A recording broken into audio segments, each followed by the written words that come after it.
Hello, Boise. I'm back with our, January listening session. Thanks for joining us today. And thanks to those of you that submitted questions in advance.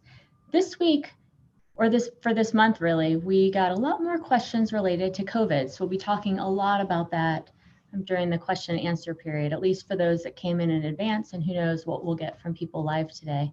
But I'll address that as part of the questions. And I have some stats that I'll be able to read off to share some information. But first, I want to address the events of the last couple weeks. This month, we thought at the end of 2020 that 2021 would be that moment in which things felt restored. And instead, what we've seen is that January has been a long month for many of us. And the juxtaposition between what we saw in early January at our Capitol and then, of course, what we saw yesterday, which was a peaceful transfer of power. And I just want to give a nod to that because we've said for so long here in this community, and we've witnessed for so long the importance of civic engagement, people being involved in the process, helping move our city forward around the shared values that we have. And that's such a bedrock of how our country works as well. But of course, the most central thing to our country, the way it works and what we take for granted, and that still every 4 years people around the world look at with awe, and that is the transfer of power. The visual power that comes from seeing one family leave a White House and another walk in, but of course the pomp and circumstance and ceremony we saw at the Capitol.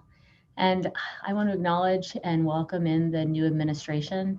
And of course, as I've said for quite a while, we are so looking forward to having a partner, an administration that wants to partner with cities to address these really tough challenges of the day. And I thought one of the most incredible pieces of yesterday's ceremony, while of course was seeing the first woman sworn in as vice president, to see a peaceful transfer of power after our collective experience of insurrection and then the aftermath of that in the last couple of weeks, but was the poet. I had learned about Amanda a little bit before the ceremony and was so looking forward to watching her and hearing her words. And she did something so powerfully in her words and in her movements. She gave voice to the experience that we're sharing right now and the moment that we're in. And I just want to read something from her most beautiful, beautiful poem.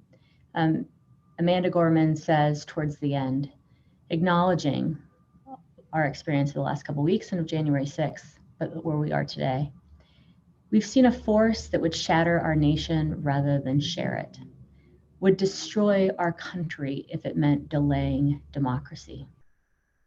And this effort very nearly succeeded. But while democracy can be periodically delayed, it can never be permanently defeated.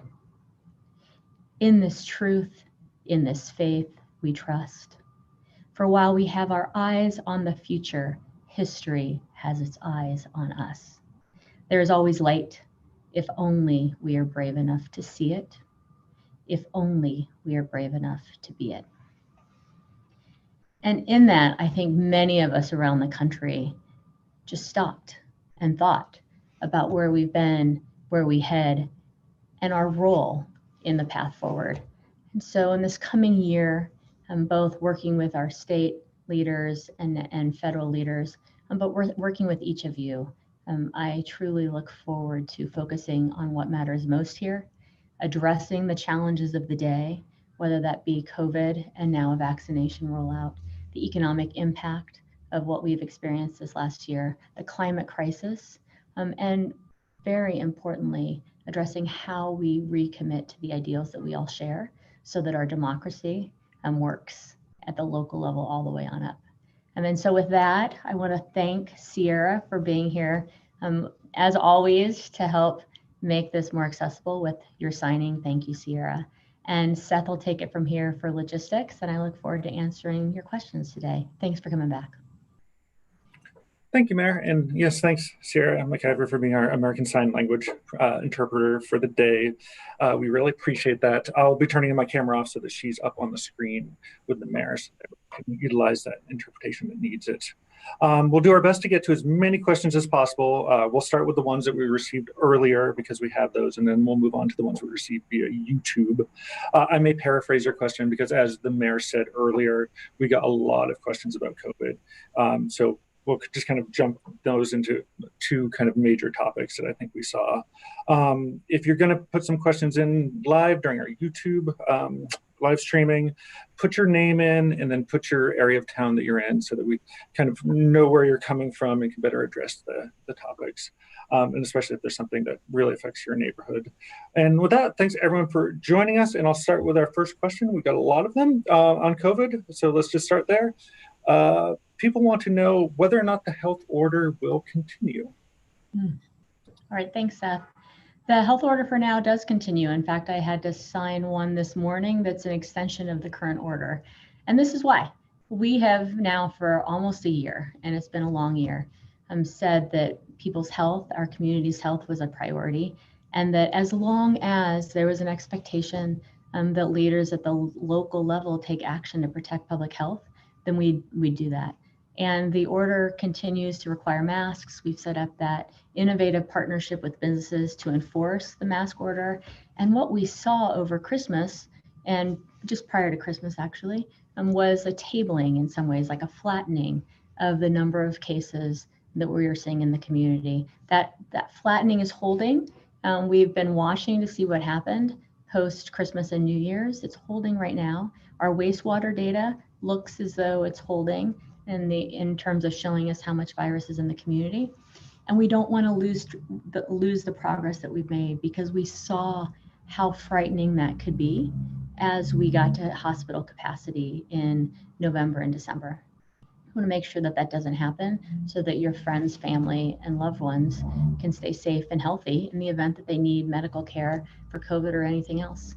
We're working right now on vaccination rollouts. I cannot wait until I know that our essential workers here at the City of Boise have been able to get their vaccines, because that means not only are they better protected, but we are more likely to be able to withstand a rise in cases if we see that. And we need as many people as possible to take those vaccines. I wanted to share a couple numbers that I asked my team to pull up, just so you know where we're at in Idaho in general. Of course, these are shared daily by the media that gets them from different public health districts, but I wanted to share them today. So far, we've had just under 157,600 cases of COVID in our state. We've seen cases, about 810 or so new cases announced. Over 1,600 of our Idahoans have died from COVID. And so far, 77,700 some doses of the vaccine have been delivered to Idahoans. And that's good news. We need more. And our health professionals are doing all they can to get the vaccine as it's provided rolled out. And we stand ready to provide support to the state and others as needed for larger vaccination programs. And we are doing all of this to protect public health because, one, our health is a priority, and two, we know that our economy and our future relies on people, and people need to be healthy. And so we really see it as all tied together. So while we're holding steady on cases, we're going to hold steady on the solutions we've come up with to make sure that we don't go backwards. And when it's so important for our community health and our economic recovery, that we move forwards. Thank you, Mark. The other major question that we got was about whether or not things would change under the new administration, whether or not COVID guidelines would change. And I say that knowing that I have a TV on right here and I can see that the president is actually laying out his new COVID strategy at the moment. So that if you're really excited about that, maybe just turn on CNN and then get right back to us. But I wanted to give you that question. Sure. So Seth, if you're watching CNN Live and the president's talking about new COVID guidelines, you probably know a little bit more than I do at this point. But I'll say this, we really look forward to having an administration that's laser focused on science and delivery. And we've needed leadership at the federal level. I've said this often throughout this year, the leadership at the federal level matters, to set the tone, to develop the plans and help us implement them. And I believe that that's what's going to happen. We saw yesterday that the president announced a mask mandate on federal property. My daughter pointed out that now she'll be a little bit more confident even just going to the post office, because federal employees now are expected to wear masks at work. And so that was a step they took, as well as requiring them on travel. And then, of course, they're looking at what plans need to be made to expand, the vaccination rollout, get more out there more quickly. And that means that that'll have real world impacts on our own community if they're successful in creating the plans and implementing them. I look forward to knowing more what it means when it comes to their vaccination rollout and planning, and then how we can help, because the sooner all of us that are willing to take the vaccine take it, the better, and the more better off our economy will be, because we'll be able to recover and get out and about and do those things that we all miss so much. Thank you, Mayor. And remember, if you have questions or comments, get in that chat right now on YouTube, put them in there, and we'll get to them in order that they come in, or as close to it as possible. One of the comments that we got sent in earlier, this is supposed to be kind of a two-way street, a listening session rather than just always a Q&A, so I wanted to include this one. I so look forward to when we can actually be in the same room, and it can be so much more to, like, where you're saying things public, I'm saying things, we're having that conversation. We do miss that. And on that, this was a nice comment from Jan, who's outside Boise. She just wanted you to know that she is praying for you and that Jesus loves you. Oh, thank you, Jan. Appreciate that very much so. And then this next one is from Quad, who is on the central bench. Okay. He says he lives in central Boise and is a refugee. And he wants to know why we do not have representation in city council from our area. Oh, in central Boise specifically. Well, Quad, welcome. I'm not sure how long you've been here, but I'm glad you're here. Refugees and those that have chosen Boise as their home for either reasons that they must, or because they found something beautiful here and decided to come here. We welcome. So many of us have that story of coming here, and are, as a designated refugee city, we are committed to welcoming everyone. And we really believe that it's the diversity and richness of experience of our residents that further enriches our lives. So welcome, and thanks for engaging and asking that question. People have asked that a lot, why we don't have representation from various parts of the city. And over the years we have. Now retired Senator Mary Ann Jordan was actually a council member, and she lived up on the bench. We have TJ Thompson, who's a current council member. He's in West Boise, but there's a lot of concentration. And we are actually in that middle time where we as a city have to create council districts, so that in, whether it be the next election or the election after that, districts will be named and people will have to live in those districts to run for office. And so we're currently working with the legislature to clarify some of their intent, and then how we create those districts and when we create those districts. Because right now we have no districts, but we need to move into, I think it'll be 6 districts, and are beginning to work on that.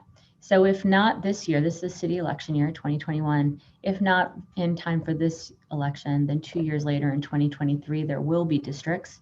And so the central bench will be part of a district within the city of Boise. Thank you, Mayor. This next question is from Jared. He's in Southwest Boise. So I guess that'd be TJ's area. He asks, what can be done about election deniers? And maybe if you can speak a little bit kind of broader to kind of the mistruths that are out there. We definitely heard a lot about that over the last couple of weeks. Oh, so is Jared asking about those that were challenging the election or the results of the election? Okay. Yes. I think that what we saw yesterday is ultimately what's done. We saw a peaceful transfer of power and acknowledgement throughout the time between November and yesterday that an election was had and the results were in. And it's been tough because there have been many people that have not accepted those results. And I guess, Seth, this is maybe where you were getting to the kind of truth, mistruth, what do we accept as facts? And the president spoke about that a little bit yesterday, is that we need to have a recognition that were working from the same set of facts. But from an election perspective, the process ran its course. The courts ruled that there was an irregularity. The election was certified. And I would say to somebody that, in fact, I have family members that didn't necessarily believe that the election results were as they should have been, that we have processes that protect us, that have protected us for hundreds of years. And when I say protect us, I mean protect our democracy. And so there was an outcome, there was a vote, there was an outcome, and then there was a process of a peaceful transfer of power. And we can disagree about that outcome from election day. We can't disagree about the fact that the courts and the rule of law said that the election was held fairly and freely. And that ultimately, I think what we can all agree on is that we wouldn't want to give up for this one election the freedom that we have to vote our beliefs at the ballot box and to see those enacted by our government and to see one person that's in power hand that power off to the other that was selected by the people. It's just so incredibly important. I think in some ways that's why it was such a celebration. At least we watched the evening programming and the history around our election, the history around the Capitol building, all of these pieces that came with the inauguration yesterday. And my sense was that many people throughout this community and nation did the same, because the last 2 months have given us the opportunity really to see how important it is that we maintain our right to vote and our expectations. That's really the foundation of our country, which is that there's a peaceful transition of administrations every 4 years or 8 years if the person's reelected. Thank you, Mayor. Our next question is about business. It comes from the central bench from Sarah. She's wondering. Did you say? Oh, sorry. The next question is about local business and what we're doing to kind of help them through this hard time, especially with COVID and some of the restrictions that are put on local businesses. Sure. So our goal all along while protecting public health has been to keep our economy moving. And so when we looked at the tools we had at our, with the tools that we had in our toolbox, we knew that there were some things that we could do that would keep businesses open and most likely protect public health, given what we knew and what we were hearing from medical professionals. So the state put together protocols that said, for instance, if you're a restaurant, you should be at lower capacities so that there's more space in between people. Here at the city, we implemented those state protocols and require masks in businesses so that the virus is less likely to spread and businesses can stay open. So because I wear a mask and we have a mask mandate, I'm able to go into the True Value on State Street and know that I can make purchases that I need and I'll be safe and healthy. And I can protect the employees that are there as a customer because I'm wearing my mask and they can stay open. That has really been our aim in our mask mandates, and I believe in the governor's protocols that he built for how to operate different businesses. And then on top of that, we've had to ask ourselves, what more can we do, either as a government entity on our own by addressing policies or in partnership with businesses and others, or maybe even other agencies, to support businesses that are struggling in this time. And so we started a small business grant program, taking some of the unlimited CARES dollars that we received as a city, at $1.5 million actually, and accepting applications from small businesses for grants from the city of up to $15,000 a piece to try to help with some of those costs or some of the revenue that's been lost. We partnered with the Downtown Boise Association and thinking about how we could use our public spaces, streets and sidewalks in different ways so that restaurants and other retailers could expand their footprint and maybe be open longer, be open more, or ideally that people would feel more comfortable frequenting those establishments. And that also required great partnership with the Highway District, the state's alcohol division, other agencies to make it happen. And then of course, businesses who came to us with ideas for how we could be supportive that led to the Boise on the Block program, the grant program, other things. And in the future, if there's another stimulus grant or stimulus program from the federal government, it's our hope that we can continue to do more of those things as needed. Thank you, Mayor. And again, get in the chat if you have questions or comments, and we will get to them because I'm getting towards the end of the questions that we have that I've seen so far. So get in there. We don't want this to be a super short listening session that cuts off your questions. We're here for you. This next one is from Kevin. He's from Northwest Boise. And he says, I saw you congratulate the president on rejoining the Paris Agreement. What is the city doing to prevent climate change? Great. Hi, Kevin. Thanks for your question. I did thank the president yesterday for his decision to reinstate our participation in the Paris Agreement. 4 years ago, when our country left, I weighed in as a council person, and that I thought it was really unfortunate and would have impacts in the long run if, instead of looking forward and building an economy around a climate constrained world and taking advantage of the opportunities that can be presented by these challenges and a transition to clean energy, that we were going to lose out. And as a city, we have continued to lead in this area. I see climate and a transition to clean energy and the steps we have to take to be resilient in a changing world as an incredible foundation for economic renewal and long-term prosperity for our people. And so while we can't necessarily stop climate change as a city, we have to do things to mitigate the impacts of climate. So we look at how we electrify our fleet, how we make our buildings more efficient so that we're using less power and saving everyone money in the process. We look at our energy codes to make sure that homes that are built here do the same, because that'll save each of us as residents money in the long run. We look at that. We look at how we prepare our systems for the future in a climate constrained world so that you as residents aren't losing out financially or from a health perspective or otherwise in the future. And so when we think about and we plan for investments in our water renewal utility services, for instance, not only are we looking at how we bring our older investments up to par, but we make up for and plan for growth, but we look at how we ensure that we have water into the future as our days get hotter and drier. And then, of course, I believe that if we lead on climate, we'll be able to create or help create and spur prosperity for our people. And so as we transition to clean energy, how are we going to meet our goals to be 100% renewable electricity by 2035, as a city government to be carbon neutral by the same year?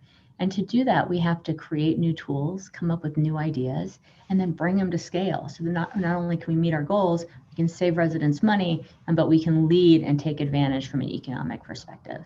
So as a city, we want Boise to be a leader because it'll prepare us for the future. It'll save each of you money in the long run. And most importantly, it'll help us ensure that we have an economy and the innovations needed for the future, and we can grow them here. And so to have a president that also in his campaign and now as president has recognized the link between climate, infrastructure investments, long-term resiliency, and economic prosperity at the federal level, when we've been saying the same thing here at the local level, is really exciting because we have a partner. And I really want to make sure that Boise's positioned to take advantage of the opportunities from these challenges. And our people expect the same thing too. And this next question actually kind of dovetails in with what you were talking about as far as the environment. They didn't leave a name, but they're curious what's being done with regards to transportation over the next little while.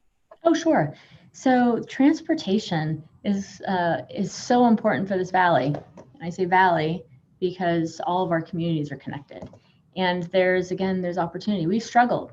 It's been hard to come up with an actionable plan that is also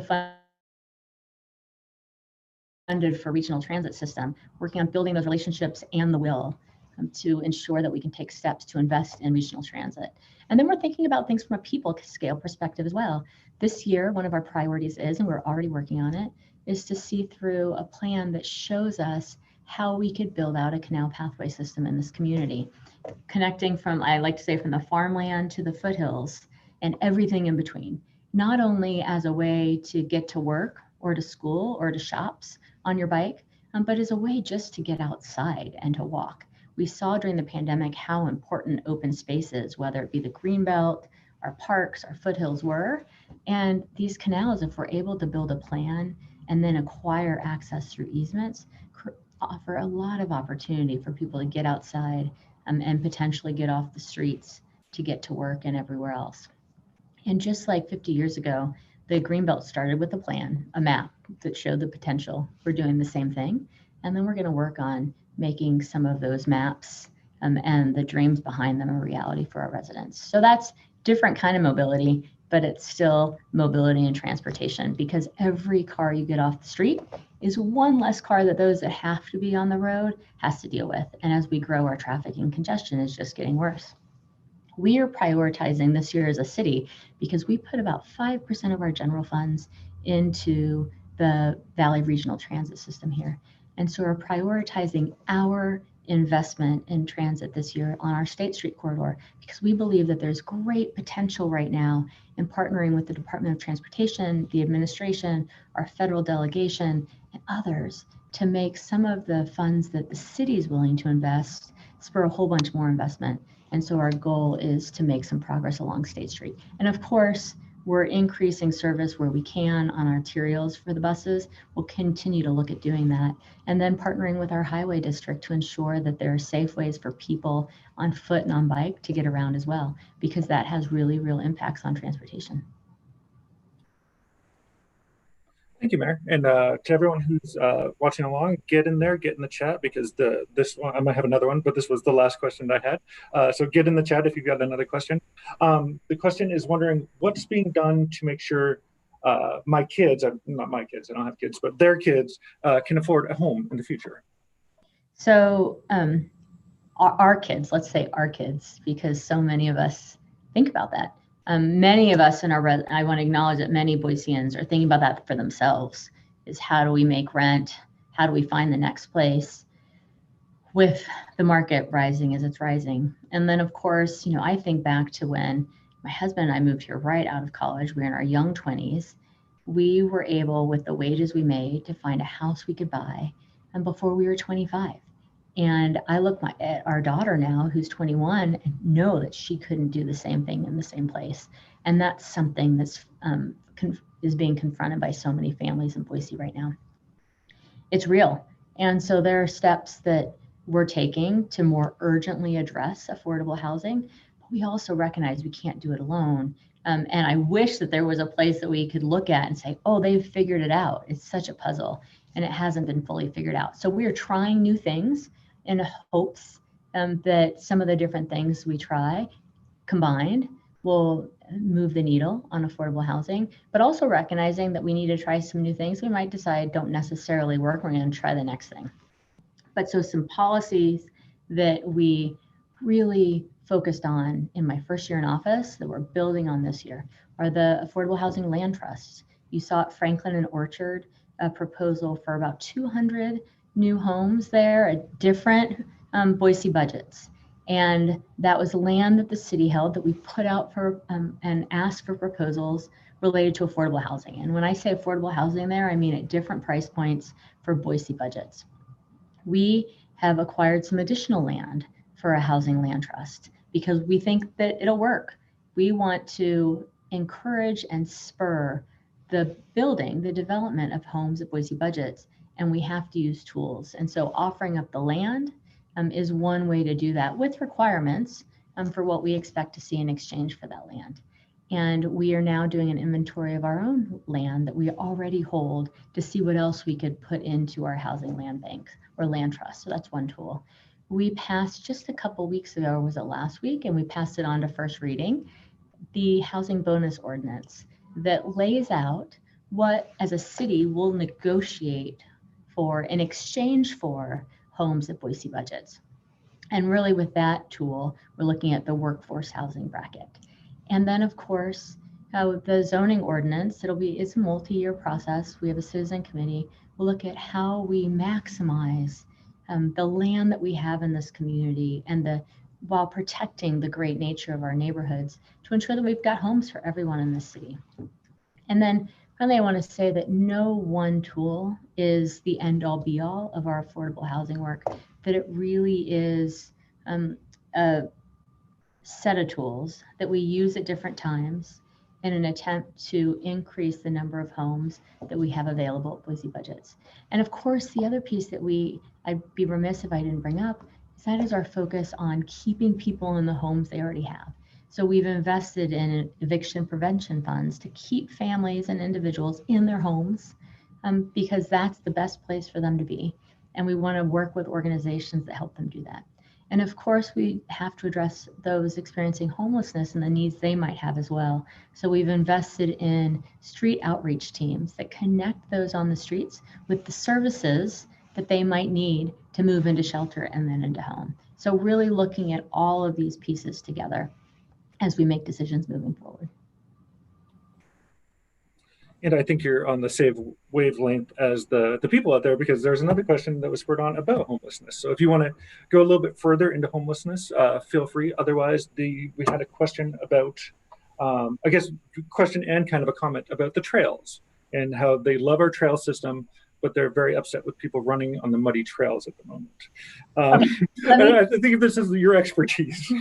Let me address homelessness and the work that we're doing first, and then I'll move into trails because it's something I talk about as I'm running them often. So I started to touch on some of the early investments I wanted us to make as a city.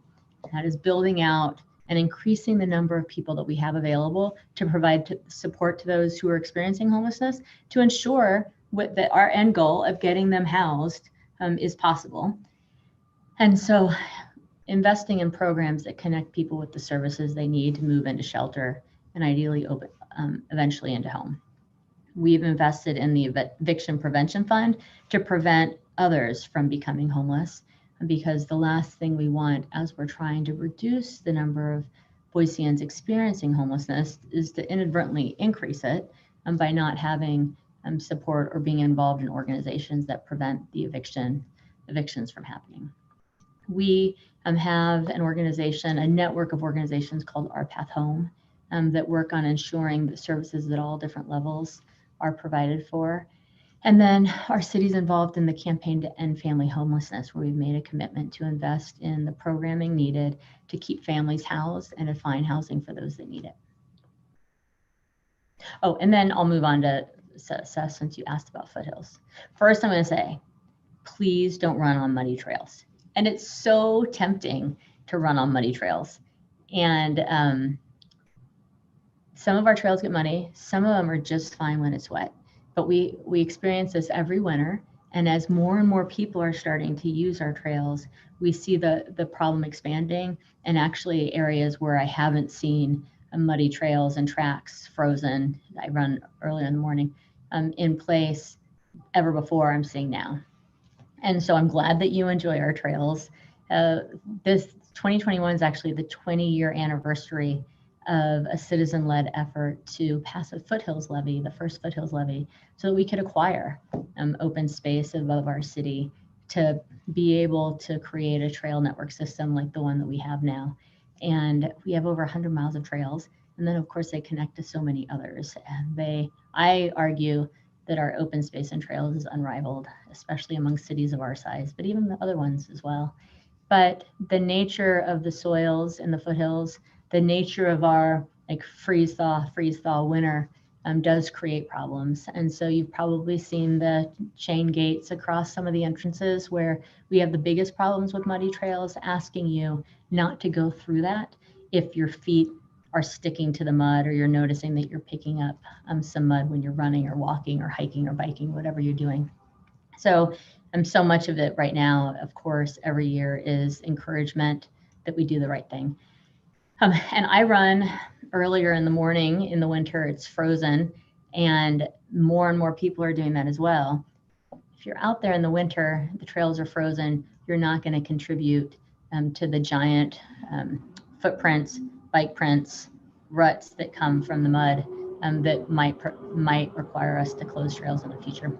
So just please, to the public, be mindful of the time that you're running, the temperature that you're running at, and then seek out trails that do okay in some of these thaw conditions, such as Sandy Holes Gulch. Although I say that, and then my son will wish that I hadn't said that, because he likes to bike that and I like to run that. So I'm also going to say right now, be mindful if you're on a bike on holes or you're running on holes, because it does get less muddy than everything else. If you're going up and down, please be mindful of other users on the trails. Most definitely. Yeah, I did my first trail run the other day, and I had a companion that was very good at pointing out the rules to me, so it was very nice. I'm not seeing any other questions in the chat unless my assistant pings me really quickly. So I wanted to turn it over to you for a closing comment, and thank Sierra for the American Sign Language translation today. Yeah, thank you, Sierra. Really appreciate you joining us again. Sierra knows as much about Boise as all of us do, because now this is your probably 12th one of these, I think, would be my guess, since we do these monthly. I'll just say thanks to everybody that sent in questions in advance, to those of you that jumped on and texted questions in to the chat. It's really nice to hear from you in Seth's voice, since I don't get to hear your voice. But again, I'm just going to reiterate how important it is that each of us think about the role we can play, whether it be as simple as, do you get on a money trail or not, as complicated as, working to impact and build an economy around climate change. But all of us can contribute something to the city as we focus on getting through this really tough time that calls on us to address a pandemic, economic crisis, climate, racial injustice, while rebuilding our democracy in the process, or protecting our democracy in the process. So appreciate the simple act of engagement that each of you has shown. It means a ton to me. It's what brings me to this work, and it's what I believe will keep us keeping on protecting what we love about this place for each of you and yours. So take care, everybody. Stay safe and healthy.